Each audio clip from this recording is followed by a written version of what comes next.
Buen día, el día de hoy vamos a exponerles sobre los métodos Niosh y Ginch. Mi grupo está conformado por Bonilla Palma Mariana, Guevara Arias Pablo César, Montalegre Víctor Manuel y mi persona, Endo Muñoz Andrés Felipe. Buen día, el día de hoy vamos a exponerles sobre los métodos Niosh y Ginch. Mi grupo está conformado por Bonilla Palma Mariana, Guevara Arias Pablo César, Montalegre Víctor Manuel y mi persona, Endo Muñoz Andrés Felipe. Este método NIOSH fue diseñado principalmente por una serie de herramientas y técnicas que se van a utilizar para identificar y evaluar los riesgos ergonómicos en lugares de trabajo. Pero ¿estos para qué están diseñados? Estos fueron diseñados para ayudar a los empleadores a mejorar la seguridad y salud de sus trabajadores. Estos pues se van a incluir, o bueno, se van a basar principalmente en una serie de factores de riesgo ergonómicos, incluyendo primero factores físicos como la postura, la fuerza, la repetitividad, la vibración y los movimientos forzados, y segundo los factores psicosociales como el estrés, la carga mental y la participación del trabajador. Vamos a encontrar que este método podemos separarlo por lo que es la evaluación de la manipulación de cargas, que va a ser todo el riesgo que va a tener la persona a nivel de lesiones por la misma manipulación de cargas pesadas o alguna carga manual. Vamos a encontrar el método Newski para la evaluación de la postura. Este es método que se va a utilizar para evaluar el riesgo de lesiones por posturas forzadas. Y el de evaluación de la repetitividad, que este método se utiliza para evaluar el riesgo de lesiones por movimientos repetitivos. Como nos damos cuenta, entonces, el NIOSH tiene tres tipos de conceptos para evaluar, pero una de las principales cosas que tenemos en cuenta es la ecuación de NIOSH, que tiene en cuenta la constante de la carga, que es el objeto movible, ya sea de 1 kilogramo a X kilogramos, y con 6 factores que son la distancia horizontal, el factor de altura, el factor de desplazamiento vertical de asimetría, el factor de frecuencia y el factor de agarre. Entonces, entre esos, pues los vamos a encontrar con el símbolos H y M para la distancia horizontal, que cada factor tiene un objetivo para sumarla a la ecuación. Como nos damos cuenta en estas cuatro, que son las más representativas, está la penalización de los levantamientos en los que la carga se levanta alejándose del cuerpo, como es la distancia vertical, que penaliza los levantamientos de origen o destino en posiciones muy bajas o muy elevadas. Los desplazamientos verticales, que pues son la penalización de los levantamientos en los recorridos verticales de carga, de que la carga es grande, y la penalización de los levantamientos en las cuales se requiere la torsión del tronco, que quiere decir agacharse más de, hacer una flexión de cadera y levantar la carga. Ya para pasar a las ventajas de los métodos económicos NIOSH, pues vamos a encontrar que estos van a ser fáciles de usar y pueden implementarse a una amplia gama de puestos de trabajo. Se basan en un conjunto de factores de riesgo económicos que sean reconocidos como importantes para la salud y la seguridad de los trabajadores. Van a proporcionar una evaluación sistemática de los riesgos económicos y van a ayudar a los empleadores a identificar las medidas de control necesarias para reducir los riesgos económicos. Como desventajas de este método, pues logramos implementar dos, que fueron que no pueden identificar todos los riesgos económicos presentes en un puesto de trabajo, y requieren una cierta formación para ser utilizados correctamente. Ya como conclusión, podemos presentar que pues todos los métodos económicos dirigidos por NIOSH son una herramienta valiosa para ayudar a los empleadores a mejorar la seguridad y salud de sus trabajadores, pues estos métodos son fáciles de usar y pueden aplicarse a una amplia gama de puestos de trabajo.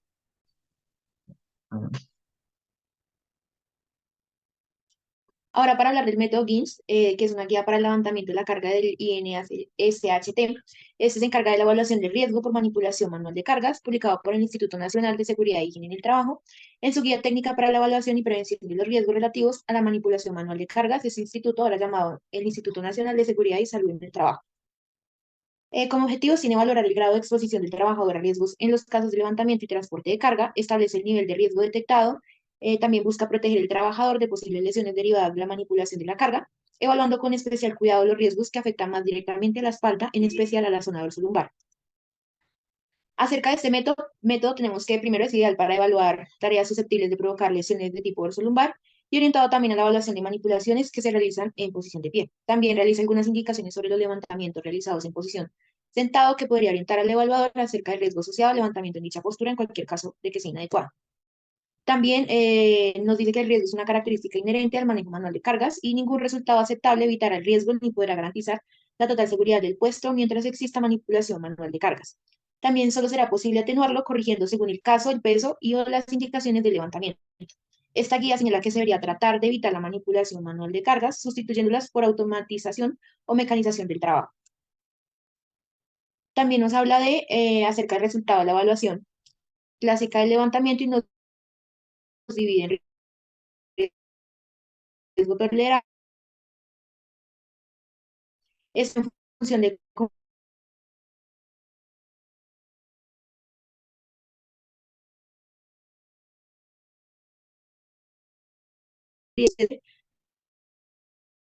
la que la manipulación manual.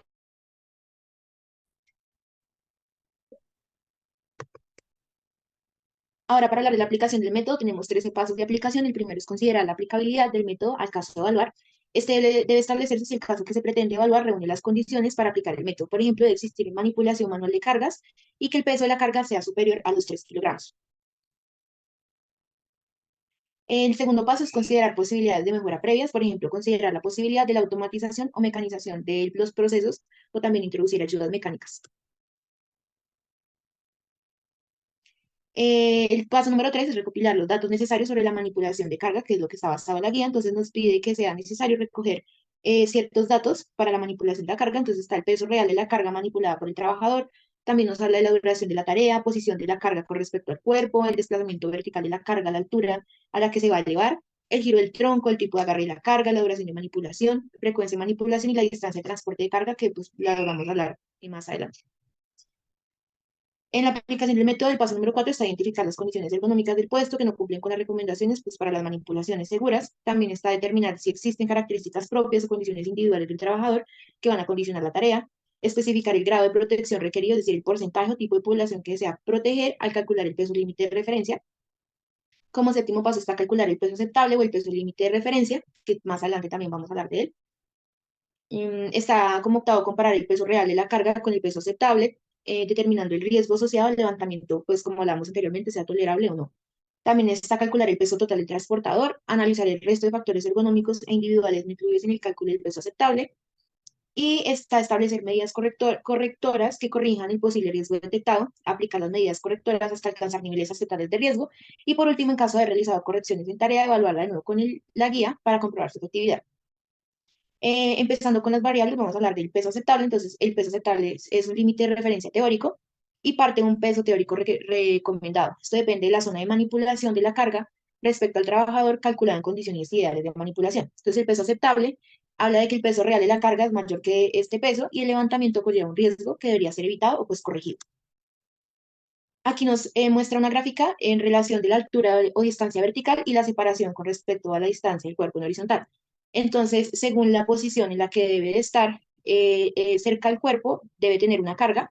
Por ejemplo, nos hace el ejemplo de que la altura a la vista, cerca al cuerpo debe tener un límite de 13 kilogramos y lejos del cuerpo tiene que tener un límite de 7 kilogramos. Ahora para hablar para los cálculos en factores, por ejemplo, de corrección, entonces tenemos unas tablas que nos facilitan como la recolección de los datos y la identificación. Entonces están los pesos teóricos recogidos, son válidos en general para prevenir lesiones en un 85%, como aparece en la tabla, de la población. En otro caso, por ejemplo, si se desea proteger al 95% de la población, los pesos teóricos se verán reducidos casi a la mitad. Esto va relacionado al factor de corrección, que pues es lo que nos bota los datos de las tablas, aumentando también el carácter preventivo del estudio. En el factor de distancia vertical también tenemos otra tabla que habla de que la distancia que recorre la carga desde que se inicia el levantamiento hasta que se finaliza la manipulación. En función de esta distancia, el factor de distancia vertical tomará los valores indicados. Entonces, según el desplazamiento vertical de la carga, está el factor de corrección. Entonces, va a parte desde hasta un 25 hasta un 175 centímetros. Todos estos datos es para mirar el peso aceptable, pues al final de la guía. El factor de giro mide la desviación del tronco con respecto pues, a la posición neutra. Depende del ángulo medido en grados. También está formado en la línea que une los hombros con la línea de los tobillos, ambas proyectadas en un plano horizontal. Aquí también tenemos, según el giro, si tiene giro, si tiene, está poco girado, girado o muy girado. Entonces también nos bota según la clasificación su factor de corrección.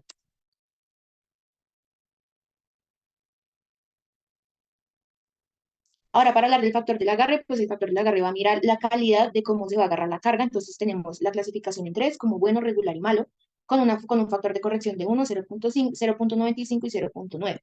Entonces hablaremos de los tipos de agarre. Entonces está el agarre bueno, como se demuestra en la imagen, son los que están llevados a cabo en contenedores de diseño óptimo con asas o agarraderas para pues, poderlos agarrar de una manera adecuada. Agarre regular es llevado a cabo sobre contenedores con asas o agarraderas no óptimas y puede ser un tamaño no adecuado. Y en este caso, por ejemplo, están los dedos flexionados o el objeto flexionado a unos 90 grados. Por último está el agarre malo. Entonces, este nos habla de que es realizado en los contenedores mal diseñados, con objetos voluminosos a granel, irregulares o con aristas, y realizados sin flexionar dedos, manteniendo el objeto presionado sobre sus laterales. Ya para el factor de frecuencia vamos a hablar que es como con qué frecuencia se va a realizar la manipulación de la carga, por ejemplo, en el día, y su frecuencia, pues como la duración de la tarea que se realiza en ciertas horas o en ciertos momentos. Entonces,